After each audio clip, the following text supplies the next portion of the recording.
Former Senator Bob Dole has died. Dole was a decorated World War II veteran and former Republican presidential candidate.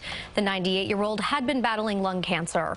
After news of the death, the flag at the U.S. Capitol and the White House were lowered to half-staff. CBS 2's Nicole Killion has more on his life and his legacy.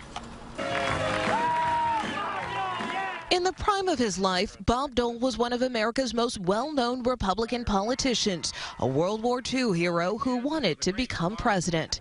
In a life filled with adversities, political and personal, Dole often turned to humor, even in the face of a government shutdown. You ought to close this down, open up the zoo. But if you can't get into the zoo, this may be the next best choice. Robert Joseph Dole was born in Russell, Kansas in 1923. His family was hit hard by the Depression. To save their home, Dole's father moved everyone into the basement, renting out the upper floors. Dole embodied the greatest generation, a combat veteran who was wounded just before the end of war, his right arm paralyzed.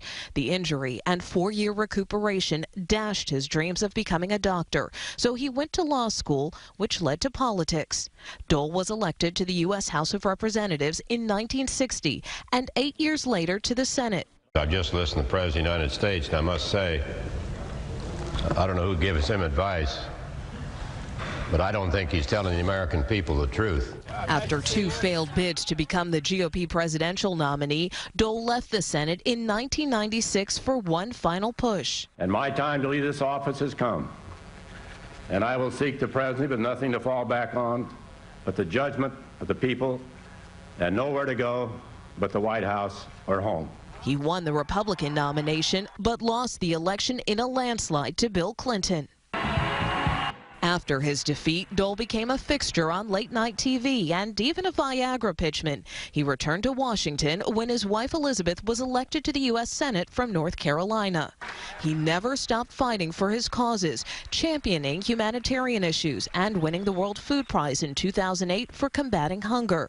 His one-time political rival awarded him the nation's highest civilian honor.